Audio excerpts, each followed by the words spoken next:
अस्सलाम वालेकुम students, my name is doctor Sajid and और मैं आपको फार्मेसी टेक्नीशियंस का लेक्चर्स डिलीवर करता हूं। कैसे हैं आप सब? खैरियत से हैं? उम्मीद है आप भी ठीक होंगे, आपके घर वाले भी खैरियत से होंगे। आइए आज हम अपना लेक्चर स्टार्ट करते हैं और जिस बुक को आज हम पढ़ेंगे वो है पेपर नंबर 2 की बुक नंबर 3, जिसका लेक्चर 6 आपको डिलीवर किया जा रहा है आज, फिजियोलॉजी।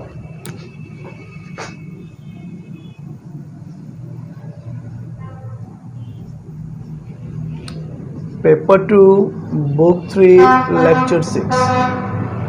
ठीक है जी। फिजियोलॉजी जैसे आप जानते हैं it is the study of the function of the human body. तो हमने जो इसमें पढ़ लिया है वो आइए बुक को ओपन करते हैं और पिछले लेक्चर की एक बार दोहराई करते हैं।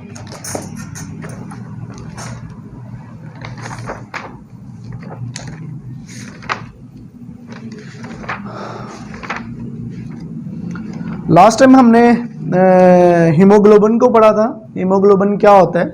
It is a pigment, oxygen carrying pigment present in the red blood cell. इसमें 4% हीम होती है, 96% ग्लोबिन होता है।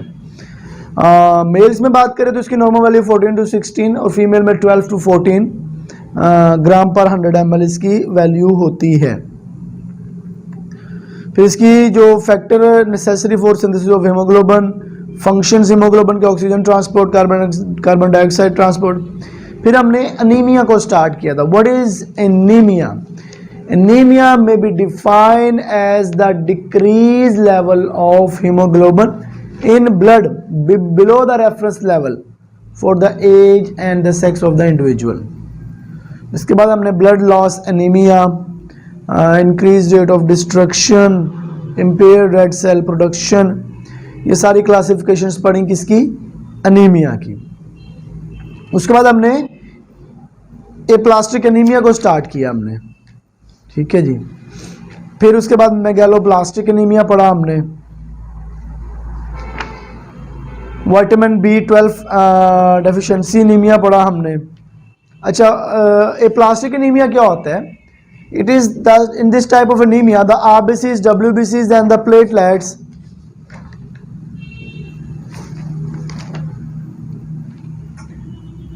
count are decreased due to the bone marrow aplasia, due to the bone marrow aplasia। ठीक है, इसकी हमने फिर कुछ टाइप्स पढ़े। Causes congenital Fanconi anaemia, acquired anaemia, radiations anaemia, chemical drugs, ये सारी कुछ क्या हैं? कॉजेज हैं। फिर मेगालोब्लास्टिक एनीमिया है the anaemia that the erythroblast are large odd shape and the name is megaloblastic anaemia. इसमें जो हमने पढ़ा विटामिन B12 की डेफिशिएंसी पढ़ी। उसके बाद हमने पढ़ा पर्नीशियस एनीमिया। पर्नीशियस एनीमिया क्या होता है? In this type of anaemia in which there is atrophy of gastric mucosa with the result failure of the intrinsic factor production, so vitamin B12 is not absorbed, this result in the pernicious anemia।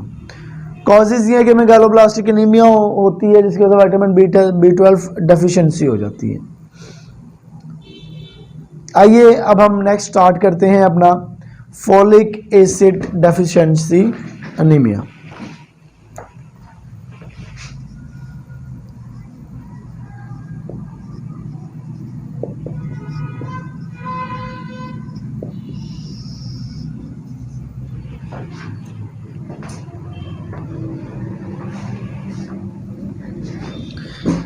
In this type of megaloblastic anemia due to the deficiency of folic acid, जो ये megaloblastic anaemia की सब type है, basically ये इसमें वजह ये होती है कि फॉलिक एसिड की डेफिशिएंसी हो जाती है।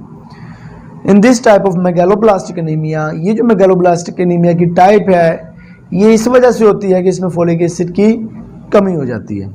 Causes same cause as of megaloblastic anaemia. Clinical feature, patient with folic acid deficiency में बी एसिम्प्टोमेटिक। एसिम्प्टोमेटिक होता है जिसमें सिम्टम्स प्रेजेंट नहीं होते, जिसमें सिम्टम्स शो ऑफ नहीं हो रहे होते। ठीक है, वो एसिम्प्टोमेटिक होता है। तो patient with folic acid deficiency में बी एसिम्प्टोमेटिक। फॉलिक एसिड का जो फॉलिक एसिड डेफिशिएंसी अनीमिया जो होगा, उसका जो पेशेंट होगा उसमें सिम्टम्स प्रेजेंट नहीं होंगे। If the deficiency of folic acid is severe, अगर फॉलिक एसिड की डेफिशिएंसी स्वीयर हो जाएगी, he may present a complex clinical picture since the malnutrition that is responsible for folic acid deficiency and also produce other deficiencies as well। तो फिर क्या होगा कि अगर किसी की बॉडी के अंदर मैल न्यूट्रिशन हो जाएगी फॉलिक एसिड की, तो वही डेफिशिएंसी आएंगी जो दूसरों से भी डेफिशिएंसियां मेगालोब्लास्टिक एनीमिया से आती हैं। In most of the cases the patient may appear obviously malnutrition, तो बहुत ज़्यादा वजह यही होती है कि malnutrition होती है इसकी। The onset of the anemia is associated with non-specific symptoms such as weakness, weight loss, easy fatigue. Some patients also give the history of lack of concentration and insomnia। तो इसके सिम्टम्स में ये हो सकता है कि वीकनेस हो जाएगी, कमज़ोरी, वेट लॉस हो जाएगा, फटीक, थकावट वगैरह रहा करेगी। Some patient also give the history of lack of concentration, insomnia, और कुछ लोगों में तो इंसोमनिया की भी कमी हो जाएगी। सॉरी, इंसोमनिया मतलब नींद ना आने की भी कमी हो जाएगी। The patient also mention the symptoms referable to gastrointestinal tract. तो जो बच्चे होते हैं, जो पेशेंट होता है, वो मेंशन करता है ये सिम्टम्स को भी कि हमारे जीआईटी डिस्टर्बेंस भी हो रही है। These include sore throat and cheilosis. तो होता ये है कि बाज़-औक़ात आपकी जो ज़ुबान है वो सोर हो जाती है और आपके जो ये लिप्स हैं या तो फट जाते हैं या लिप्स की कॉर्नर्स जो हैं ये भी फट जाते हैं। But remember this in the contrast to vitamin B12 deficiency, neurological abnormals do not occur. लेकिन जैसा कि विटामिन B12 की कमी की वजह से कुछ न्यूरोलॉजिकल प्रॉब्लम्स आ रही होती हैं, तो फॉलिक एसिड की वजह से ऐसा कुछ भी नहीं होगा। अब जो आप फॉलिक एसिड डेफिशिएंसी अनीमिया हम पढ़ रहे हैं, इसकी ट्रीटमेंट क्या है? This anaemia is treated by the giving daily dose of 5 milligram of folic acid orally. Daily 5 milligram folic acid orally खिलाना इसकी ट्रीटमेंट है।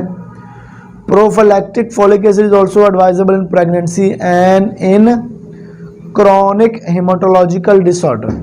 तो फिर होता ये है कि बाज़ का प्रोफिलैक्टिक होता है कि किसी भी काम के हो जाने से पहले, किसी भी काम के हो जाने से पहले ही आप उसकी एहतियात कर लें, वो क्या होता है? प्रोफिलैक्टिक।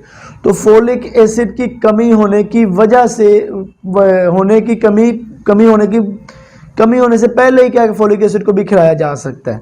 ठीक है, और मोस्ट ऑफ होता ही ऐसे है, जैसे कि ड्यूरिंग प्रेगनेंसी जो ही फर्स्ट मंथ स्टार्ट होता है प्रेग्नेंट फीमेल का, तो उसको फोलिक एसिड खिलाना शुरू कर दी जाती है। क्यों? क्योंकि उसके अंदर एक बेबी ने ग्रो करना है और उस बेबी के ग्रो करने से मे बी आरबीसीज और फोलिक एसिड की कमी हो जाए, तो फिर एडवांस में ही फोलिक एसिड खिलाना शुरू कर दिया जाता है। Where there is a rapid cell turnover, but remember this folic acid never be given other with vitamin B12 between the risk of aggregating neurological features of vitamin B12 depletion. तो वो ये भी कह रहा है कि फॉलिक एसिड को कभी भी आपने विटामिन B12 के साथ नहीं देना। Iron deficiency anaemia, this is the type of anaemia, it occur when there is an adequate amount of iron is present for haemoglobin synthesis. अब नाम से ही जाहिर है कि आयरन डेफिशिएंसी एनीमिया क्या है कि आपकी बॉडी के अंदर आयरन के ना होने की वजह से जो एनीमिया होगा। तो वो ये कह रहा है जो इस किस्म का एनीमिया होता है इसमें बेसिकली आयरन की ठीक मिकदार का बॉडी के अंदर ना होना जन्म देता है इसको। अच्छा, अगर आयरन ठीक मिकदार में आपकी बॉडी के अंदर नहीं है तो हीमोग्लोबिन का मेन पार्ट हीम है। अच्छा, हीम नहीं होगा तो आयरन नहीं है तो हीम नहीं बनेगा, हीम नहीं है तो ऑक्सीजन कैरिंग कैपेसिटी उसकी कम हो जाएगी या ख़त्म हो जाएगी। अच्छा, आयरन डेफिशिएंसी एनीमिया की कॉजेज कौन कौन सी हैं? Nutritional deficiency, low intake, increase demand, pregnancy, infancy, lactation, excess menstrual flow. ये कुछ वजूहात उन्होंने बताई हुई हैं कि कम खाना या बॉडी में उसकी डिमांड ज़्यादा हो जाना या प्रेग्नेंट हो जाना या इन्फेंसी छोटी उम्र में होना, लैक्टेशन दूध पिलाना या एक्सेस मेंस्ट्रुअल साइकिल या फिर बहुत ज़्यादा मेंस्ट्रुअल पीरियड्स का आना। नेक्स्ट है मैल एब्जॉर्प्शन। ठीक है, पहला तो ये हुआ कि डाइटरी इनटेक कम है या आपकी बॉडी के अंदर वैसे उसकी लेवल कम है या उसकी डिमांड बहुत ज़्यादा है, तो इसी बेसिस के ऊपर उन्होंने कुछ डेफिशिएंसीज लिखी हैं। अब है मैल एब्जॉर्प्शन, पार्शियल कंप्लीट गैस्ट्रेक्टोमी, मतलब अगर आप अपनी बॉडी का पार्शली या कंप्लीट जो है वो गैस्ट्रेक्टोमी करवा लेते हैं, मतलब आप अपनी बॉडी को, गैस्ट्रेक्टोमी क्या होता है,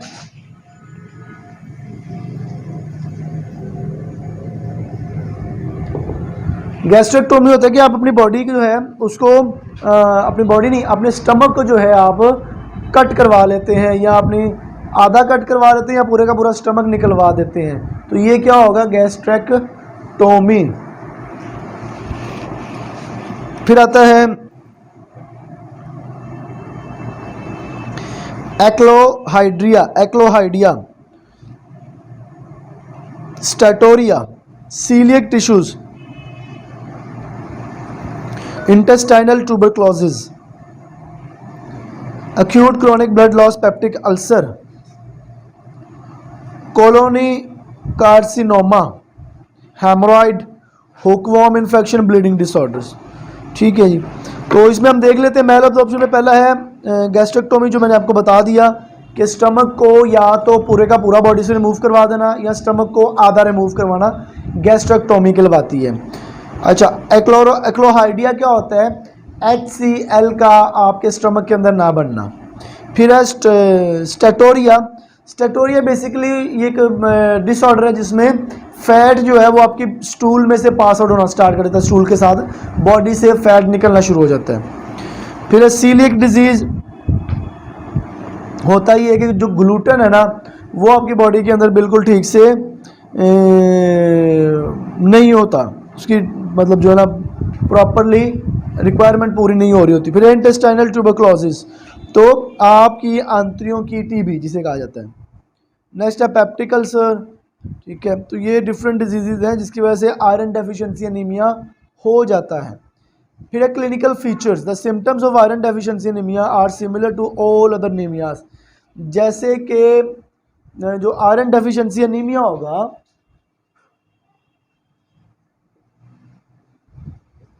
इसके जो सिम्टम्स होंगे ना वो वही वाले सिम्टम्स होंगे जो दूसरे एनीमियाज के हैं, लाइक फटीक का हो जाना, थकावट का होना, चक्कर का आना, कमज़ोरी का हो जाना, चेहरे का पीला पड़ जाना, ये वाले जो है ख़ास जो है वो रिक्वायरमेंट सिम्टम्स हैं।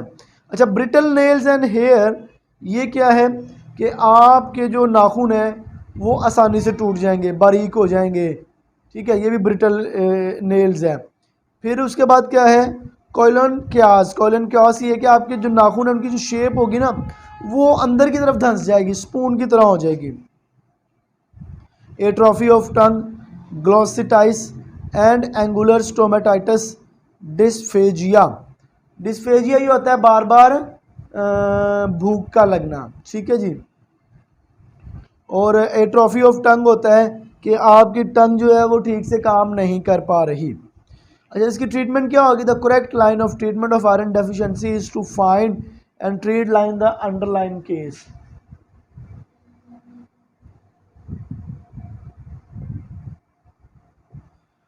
ट्रीटमेंट में वो ये बता रहा है कि सबसे पहले तो आपने पता करना है कि प्रॉब्लम है क्या ये आयरन इनटेक में मसला है, आयरन ठीक से नहीं खाया जा रहा या आयरन के अब्जॉर्प्शन ठीक नहीं हो रही, क्या मसला आ रहा है जिसकी वजह से आयरन बॉडी के अंदर पूरा नहीं है।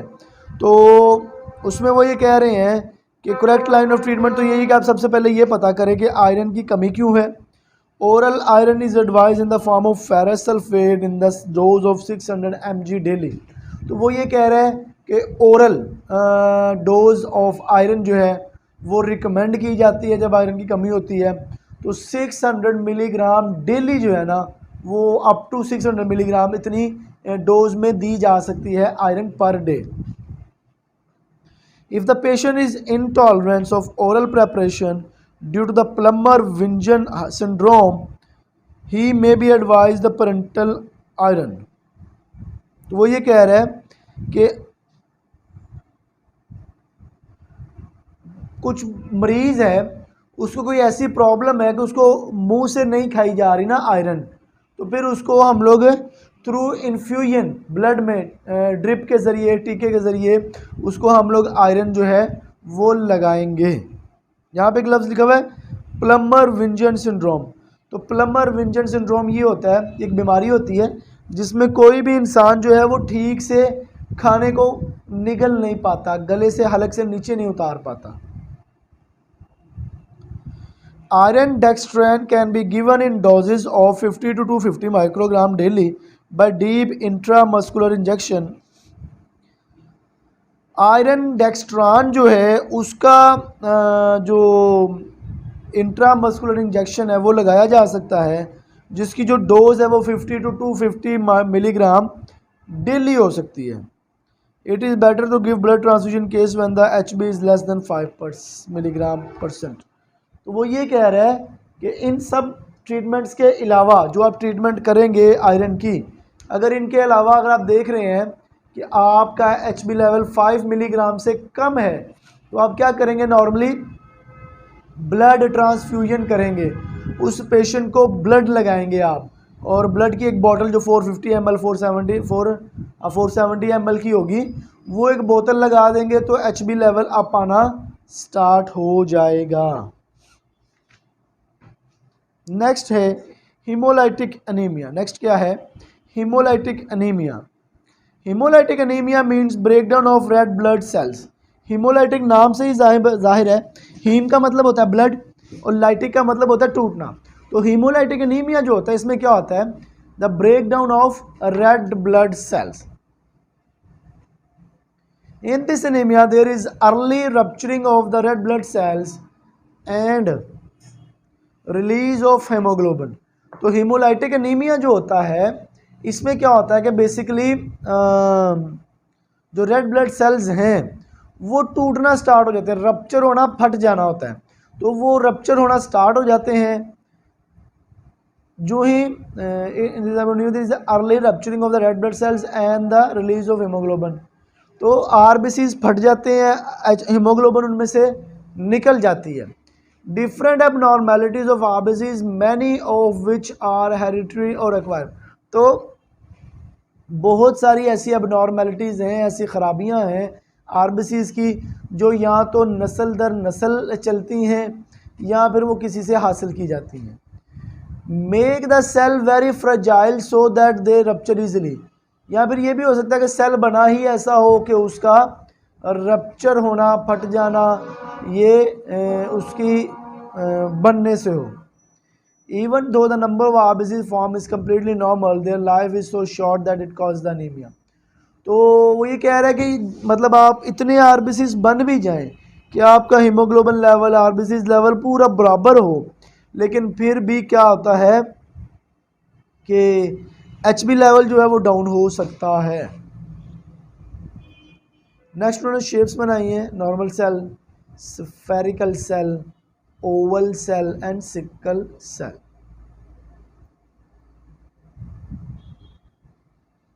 Inherited, intrinsic to erythrocytes, intrinsic to erythrocytes. Acquired में क्या आएगा, extrinsic to erythrocyte, extrinsic to erythrocytes.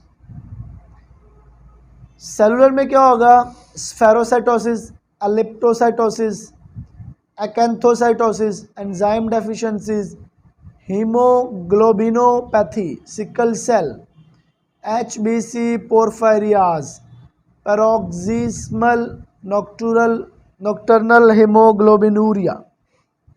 Extra cellular में क्या आएगा, micro angiopathy, vascular prosthesis, burn, malaria, marching, autoimmune drug, hypersplenism, transfusion reaction.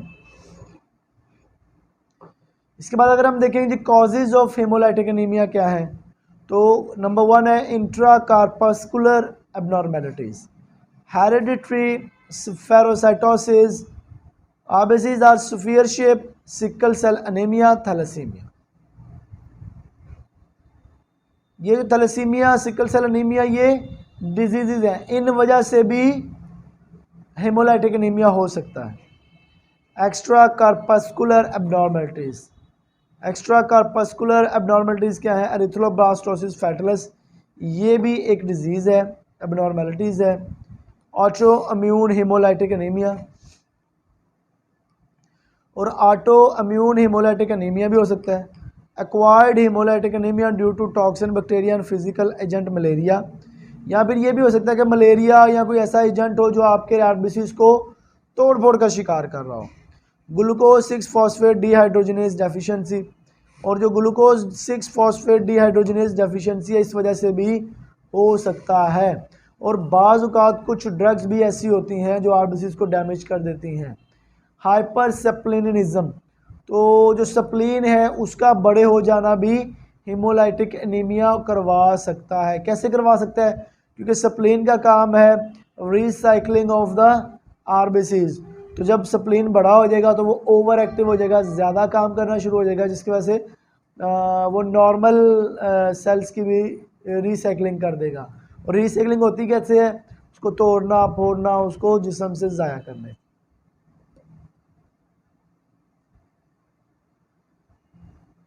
Next है hereditary spherocytosis.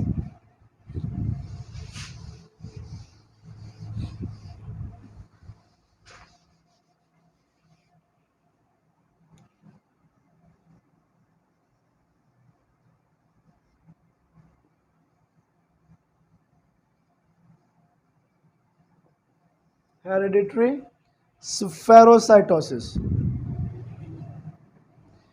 this is the inherited familial disorder which cause a metabolic defect in the RBC's membrane.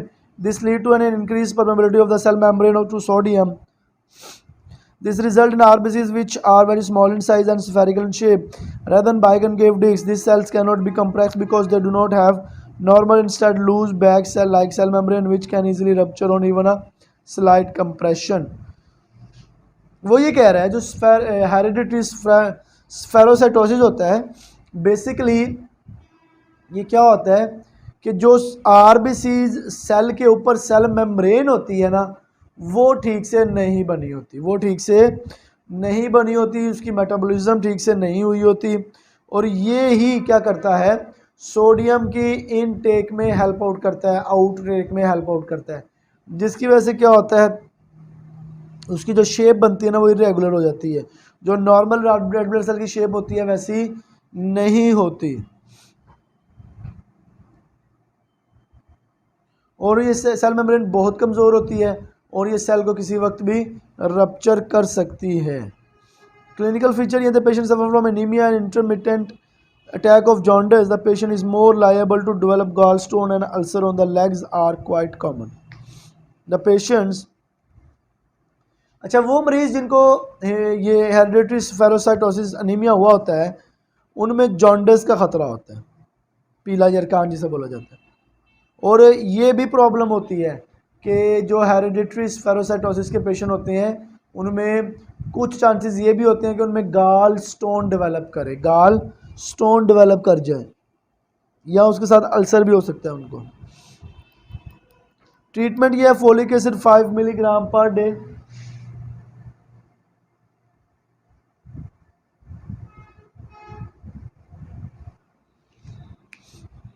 Blood transfusion भी हो सकती है। Splenectomy is advisable in all the mild cases, तो splenectomy जो है वो तमाम के तमाम माइल्ड केसेस के अंदर बताई जाएगी, एडवाइस की जाएगी कि आप स्प्लेनेक्टोमी करवा लें। मतलब स्प्लीन जो है ना उसको या तो पार्शली कट डाउन करवा दें या फुली कट डाउन करवा दें उसको। नेक्स्ट है सिकल सेल एनीमिया। नेक्स्ट क्या है? Sickle cell anaemia.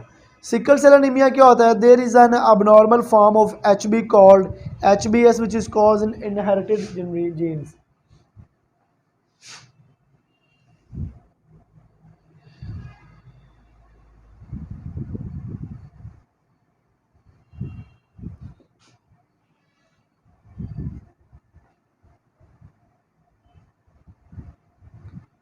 अच्छा, सिकल सेल एनीमिया क्या होता है कि इसमें abnormal HB होता है जिसे HBS शेप कहते हैं।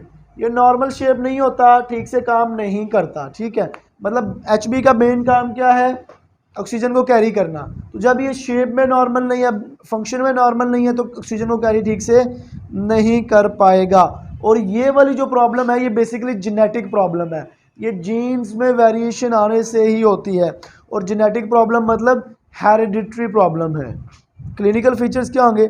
Painful swelling of the hand and feet, chest pain, हाथों और पाँव का फूल जाना, छाती में दर्द होना, fatigue and intolerance to exercise due to the reduce HB.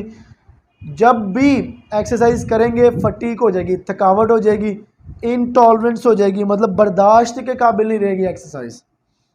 Parallel, एक्टोरस, सप्लिनोमेगैली, हिमाचूरिया, वो ये कह रहे हैं कि सप्लिन्स का जो है वो एबनॉर्मल फंक्शनिंग हो जाएगी। हिमाचूरिया, ब्लड, यूरिन के अंदर ब्लड आना स्टार्ट हो जाएगा। Development of immunity for plasmodium falciparum, तो ये जो प्लाज्मोडियम फाल्सीपैरम है इसमें आपकी इम्यूनिटी के खिलाफ क्या होगा? इम्यूनिटी पैदा होगी आपके अंदर। डायग्नोसिस क्या है? Sickling of normoblast due to the low oxygen tension. Second, HB is less than 8 gram per 100 ml. Presence of HB is demonstrated by the examination of RBCs. तो इसमें क्या है कि आप डायग्नोसिस कैसे कर सकते हैं? HB 8 से कम होगी इसकी, RBCs को चेक करवाया जाएगा क्या उनकी शेप नॉर्मल है।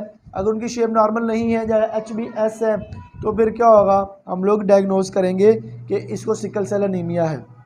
Treatment, sickle cell anaemia is treated with folic acid, infection is treated with antibiotic. अच्छा, अगर तो किसी इन्फेक्शन की वजह से है तो एंटीबायोटिक दी जाएगी इन्फेक्शन के लिए, और फॉलिक एसिड दी जाएगी HB को सिकल सेल एनीमिया के लिए। और blood transfusion is advise when HB is fall. वही बात कि अगर HB 5 मिलीग्राम अगर HB 5% से नीचे गिर जाए तो फिर क्या करेंगे? ब्लड ट्रांसफ्यूजन, उसकी ब्लड की एक बोतल लगेगी। ठीक है जी। तो ये हमारे एनीमियाज आज ख़त्म हो गए।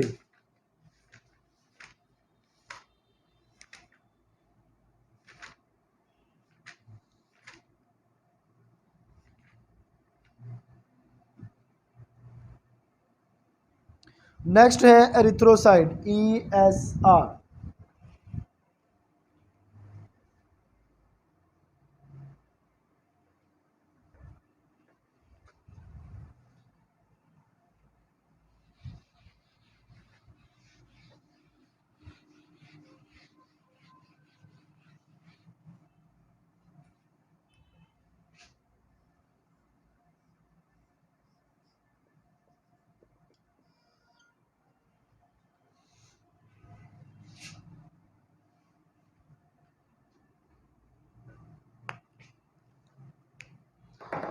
ESR होता है एरिथ्रोसाइट्स सेडिमेंटेशन रेट। एरिथ्रोसाइट्स किसको कहते हैं? E for erythrocytes.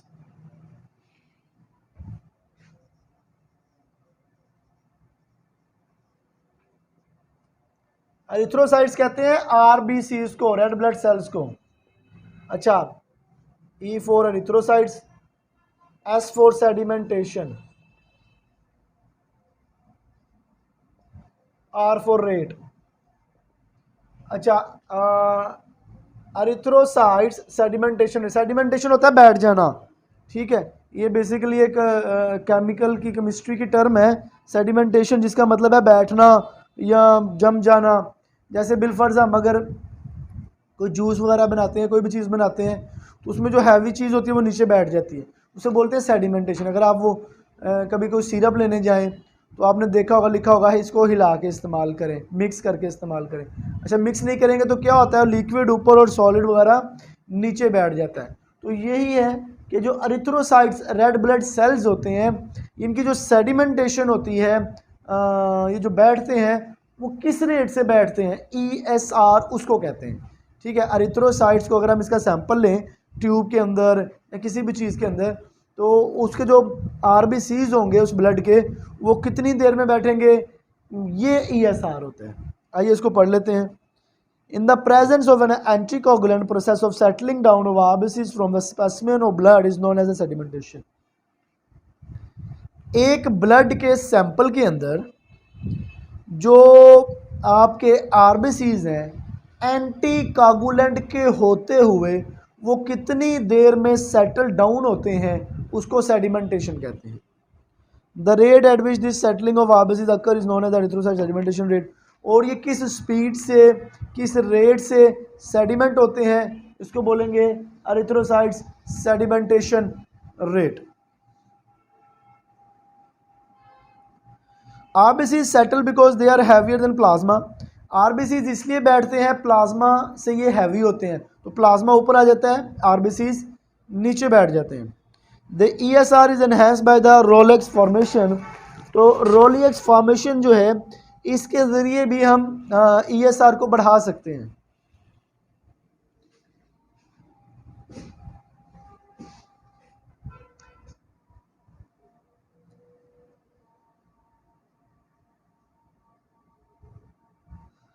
Next normal values of ESR in first hour. पहले घंटे में एक ब्लड सैंपल बॉडी से निकलने के बाद उसको पहला जो घंटा होगा उस घंटे में वो किस स्पीड किस रेट से सेडिमेंट होगा ये आइए पढ़ते हैं. क्या उसका वैल्यू है. वेस्टर्न ग्रैंड मेथड ये है कि मेल के अंदर 5 से 10 mm ये उसका सेडिमेंटेशन रेट होगा. फीमेल में 10 से 15 mm. विंट्रॉप्स मेथड में मेल जो है 0 to 10 mm, फीमेल में 0 to 15 mm. ये पहले घंटे में ये ईएसआर का नॉर्मल वैल्यूज होंगे. Factor affecting ESR size and shape of RBCs. सबसे पहले तो ये चीज़ इफेक्ट करती है कि आरबीसीज का साइज क्या है, आरबीसीज की शेप क्या है. क्यों, जितना बड़ा साइज होगा सेडिमेंटेशन उसी मुताबिक होगी, जितना छोटा साइज होगा सेडिमेंटेशन भी उसके मुताबिक ही होगी. Content of plasma protein fibrinogen neutralises the zeta potential RBC so that they become adherent each other resulting in an increase ESR. वो ये कह रहे हैं कि जो प्लाज्मा प्रोटीन है ना, आपकी जो प्लाज्मा प्रोटीन ब्लड के अंदर मौजूद है उसके कंटेंट क्या क्या है ये भी डिफाइन करेंगे उसकी सेडिमेंटेशन को. ठीक है, क्योंकि अगर फिब्रिनोजिन जैसे कि एग्जांपल है, फिब्रिनोजिन ज़्यादा हो उसकी वजह से क्या होता है कि जीटा पोटेंशियल जो है ना वो इंक्रीज कर जाता है. जीटा पोटेंशियल न्यूट्रलाइज हो जाता है फिब्रिनोजिन की वजह से, जिसकी वजह से उनकी कोगुलेशन हो जाती है. कोगुलेशन से सेडिमेंटेशन बढ़ जाती है, जल्दी हो जाती है. Number 2 speeding of Rolex formation. अच्छा, रोलेक्स फॉर्मेशन का मैंने आपको ये बताया है कि इसकी वजह से ईएसआर बढ़ जाता है. तो अगर आप रोडियक्स फॉर्मेशन उसमें मिलाते हैं तो भी ये भी हो सकता है कि उसमें स्पीड बढ़ जाए. स्पेसिफिक ग्रेविटी ऑफ कार्पसल, जो कार्पसल्स हैं उनकी स्पेसिफिक ग्रेविटी के पे भी डिपेंड करता है. कंसंट्रेशन ऑफ कोलेस्ट्रोल, अगर तो ब्लड के अंदर कोलेस्ट्रोल लेवल हाई है तो भी ईएसआर पे फ़र्क पड़ जाएगा. Temperature, if the temperature is about 20 इस ईएसआर विल इंक्रीज. तो टेम्परेचर भी डिपेंड करता है. अगर किसी जगह का टेम्परेचर 20 से ज़्यादा है तो ईएसआर टाइम बढ़ जाएगा, अगर कम होगा तो ईएसआर टाइम भी कम हो जाएगा. Specific gravity with high specific gravity आप इसे सिंक मोर क्विकली. तो हाई ग्रेविटी कैपेसिटी होने की वजह से जो आरबीसीज हैं वो आसानी से सिंक कर जाते हैं. Decrease viscosity increase the ESR. Decrease viscosity, viscosity कम होती जाएगी, ईएसआर बढ़ता जाएगा. जितना ज़्यादा ब्लड विस्कस होगा उतना जो है ना उसका ईएसआर कम होता जाएगा. फैक्टर इंक्रीजिंग द ईएसआर, वो वाले फैक्टर जो ईएसआर को बढ़ाते हैं. Increase O2 concentration, O2 concentration को बढ़ाया जाए. इंक्रीज इन कोलेस्ट्रोल, कोलेस्ट्रोल को बढ़ाया जाए. इंक्रीज इन अल्फ़ा ग्लोबुलिन, अगर अल्फ़ा ग्लोबुलिन बढ़ते हैं तो. टेम्परेचर अबव 20, अक्यूट इन्फेक्शन हो जाना, इन्फेक्शन होने से भी ईएसआर बढ़ जाती है.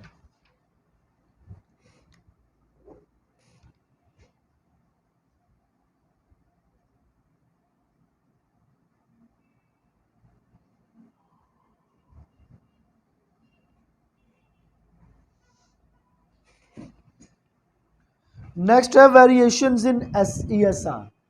अच्छा, अभी तो हमने ये पढ़ा है ना कि ESR जो है ये किस वजह से बढ़ता है या कम होता है। अच्छा, जो वेरिएशन है बढ़ना या कम होना वो किस वजह से होती है, उसमें है फिजियोलॉजिकल, पैथोलॉजिकल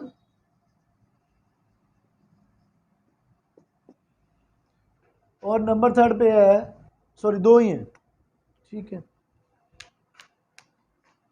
तो फिजियोलॉजिकल में आएगा, मतलब फिजियोलॉजिकली क्या चेंजिंग आ रही है बॉडी के अंदर, जैसे प्रेगनेंसी है तो प्रेगनेंसी के दौरान ESR बढ़ जाता है, ठीक है जी। प्रेगनेंसी के दौरान ESR बढ़ जाता है 35 mm इन फर्स्ट और एंड इंक्रीज बिगनिंग। अच्छा, ये स्टार्ट कब होता है बढ़ना, 10 to 12th वीक, और 6 वीक्स डिलीवरी के बाद जो है ना ये ठीक हो जाता है। After 6 week, after the delivery 6 week it become normals. अच्छा, अगर ओल्ड एज है, एक तो हो गया प्रेगनेंसी, नंबर 2 पे है ओल्ड एज, बूढ़ा जो शख्स होगा उसका भी ESR टाइम रेट इंक्रीज हो जाएगा। फिर न्यू बॉर्न, उसमें जो न्यू बॉर्न होंगे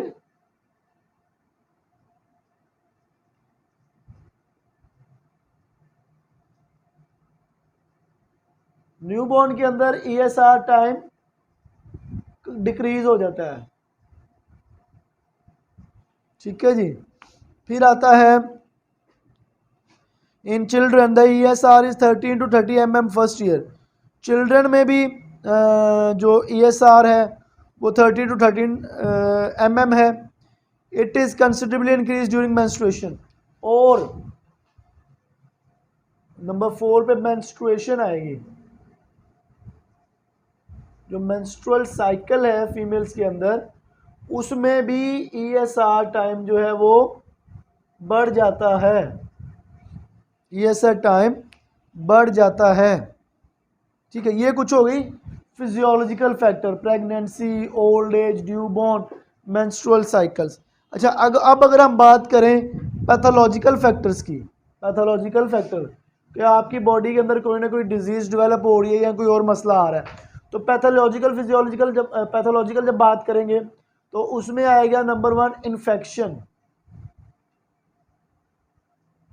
मतलब आपकी बॉडी के अंदर कोई भी इन्फेक्शन हो गया है। अच्छा, इन्फेक्शन या तो अक्यूट हो सकता है या क्रॉनिक हो सकता है। तो इन्फेक्शन में क्या होगा, इन अक्यूट और chronic infection the ESR is increase, ESR क्या होगा, बढ़ जाएगा, एरिथ्रोसाइट सेडिमेंटेशन रेट बढ़ जाएगा। फिर है anaemia except sickle cell anaemia. दूसरा है अनीमिया, कोई भी अनीमिया होता है तो उसमें क्या होगा, ESR रेट बढ़ जाएगा। थर्ड है स्वीयर ट्रॉमा, बर्न, फ्रैक्चर, या तो कोई ट्रॉमा हो जाए या स्वीयर इन्फेक्शन हो जाए या फ्रैक्चर हो जाए उससे भी ESR रेट बढ़ जाएगा। फिर आता है सेप्टिसीमिया। सेप्टिसीमिया क्या होता है, बेसिकली सेप्टिसीमिया होता है ब्लड का पॉइजनिंग हो जाना, मतलब ब्लड जहरीला, ब्लड आपका ब्लड किसी ना किसी तरीके से जहर आलूद हो गया है तो इसे बोलते हैं ब्लड पॉइजनिंग, ठीक है, सेप्टिसीमिया। उस वजह उससे भी क्या होगा, आपका जो ESR है वो रेट बढ़ जाएगा। नेक्स्ट है इन्फ्लेमेटरी कंडीशन, या फिर कोई ना कोई वजह से आपकी बॉडी में इन्फ्लेमेशन हुई हुई है,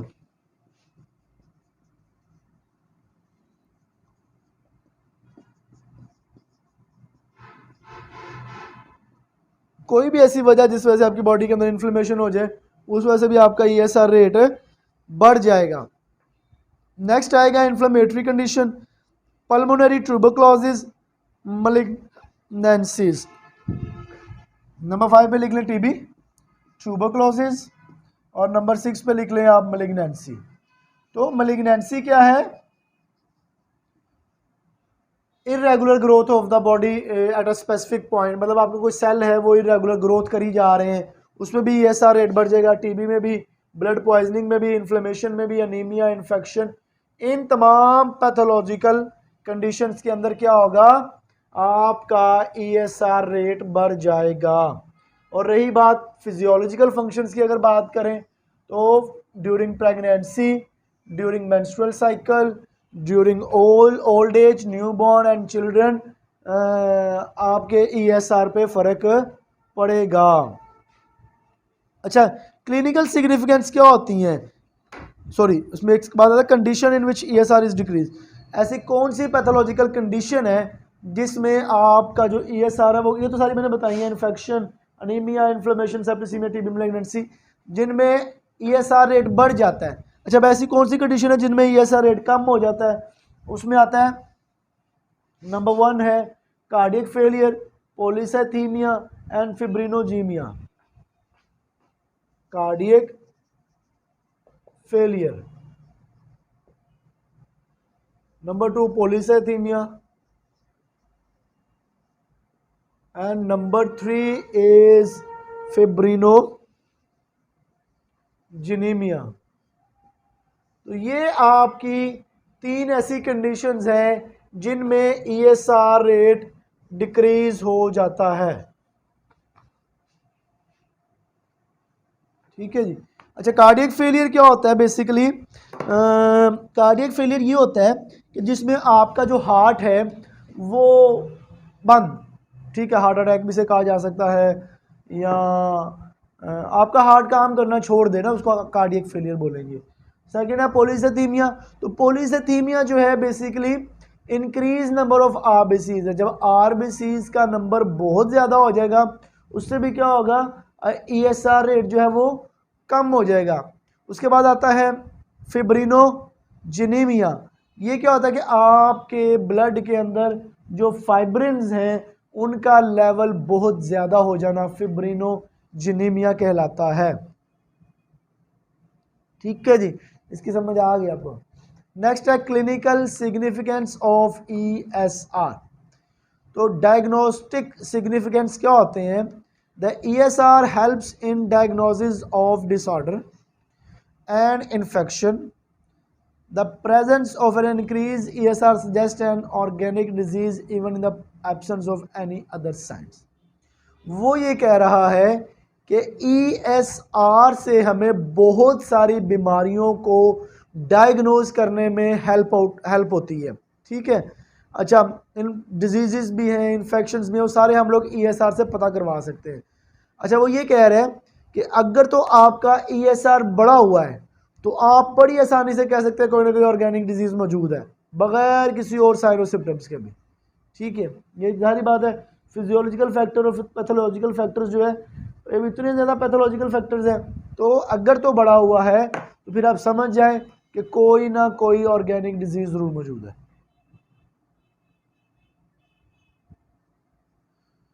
नेक्स्ट है prognostic significance. The ESR also help in prognostic point of view where the medicine is effective or not against that disorder or infection।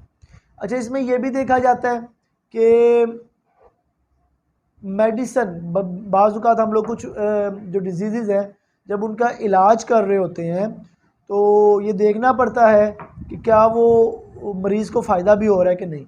तो ESR रेट भी हमें जो है वो ये चीज़ चेक करने में मदद देता है कि क्या इलाज हो मरीज़ का हो रहा है या नहीं हो रहा। तो ये प्रोग्नोस्टिक सिग्निफिकेंस भी ESR की है। तो आज का जो हमारा टॉपिक ESR है वो भी ख़त्म हुआ। आइए जो हमने आज पढ़े हैं उनको थोड़ा देख लेते हैं। सबसे पहले हमने फॉलिक एसिड डेफिशिएंसी पढ़ा। फॉलिक एसिड डेफिशिएंसी अनीमिया जो है ये बेसिकली फॉलिक एसिड की डेफिशिएंसी से होता है। मतलब आपकी बॉडी के अंदर जब फॉलिक एसिड कम हो जाएगा तो फॉलिक एसिड डेफिशिएंसी अनीमिया हो जाएगा। फॉलिक एसिड डेफिशिएंसी अनीमिया जो है ये मेगालोब्लास्टिक अनीमिया की एक टाइप है और इसमें कोई सिम्टम्स नहीं होती। इसकी जो ट्रीटमेंट है वो फॉलिक एसिड खिलाना है 5 milligram daily. Iron deficiency anaemia जो होता है ये इसमें आयरन की डेफिशिएंसी हो जाती है और ये बेसिकली या तो आयरन ठीक से ना खाने से या आयरन का अब्जॉर्ब ना होने से या किसी न किसी पैथोलॉजिकल फैक्टर की वजह से भी हो सकता है। इसकी जो ट्रीटमेंट है वो आयरन या तो ओरली खिलाई जाएगी 600 मिलीग्राम, या iron dextran 50 to 250 milligram IM muscles भी लगाया जा आईएम इंजेक्शन भी लगाया जा सकता है। फिर हमने पढ़ा हिमोलाइटिक एनीमिया। हिमोलाइटिक एनीमिया जो है ये बेसिकली रेड ब्लड सेल्स का टूटना जो होता है वो हिमोलाइटिक एनीमिया होता है। और फिर हमने पढ़ा हेरिडिटरी स्फेरोसाइटोसिस। हेरिडिटरी स्फेरोसाइटोसिस जो होते हैं ये बेसिकली इनहेरिटेंट एक डिजीज़ है जिसमें जो शेप है वो ख़राब हो जाती है, सेल मेम्ब्रेन जो होती है वो प्रॉपर नहीं बनी हुई होती। नेक्स्ट सिकल सेल एनीमिया है। सिकल सेल एनीमिया क्या होता है कि इसमें जो एचबीज है ना आपके, उसकी जो शेप है वो इरेगुलर होती है, ठीक है। उसके बाद ईएसआर हमने पढ़ा। ईएसआर क्या होता है कि आपके आरबीसीज का एंटीकोगुलेंट के होते हुए सेडिमेंटेशन हो जाना किस रेट पर होगी, ये ईएसआर कहलाएगी। तो आज का जो हमारा टॉपिक है वो ख़त्म हुआ। इसमें कुछ भी पूछना हो, आपने कुछ ना समझ आई हो तो आप मुझे व्हाट्सअप कर सकते हैं या मेरी ईमेल पे मैसेज भी कर सकते हैं।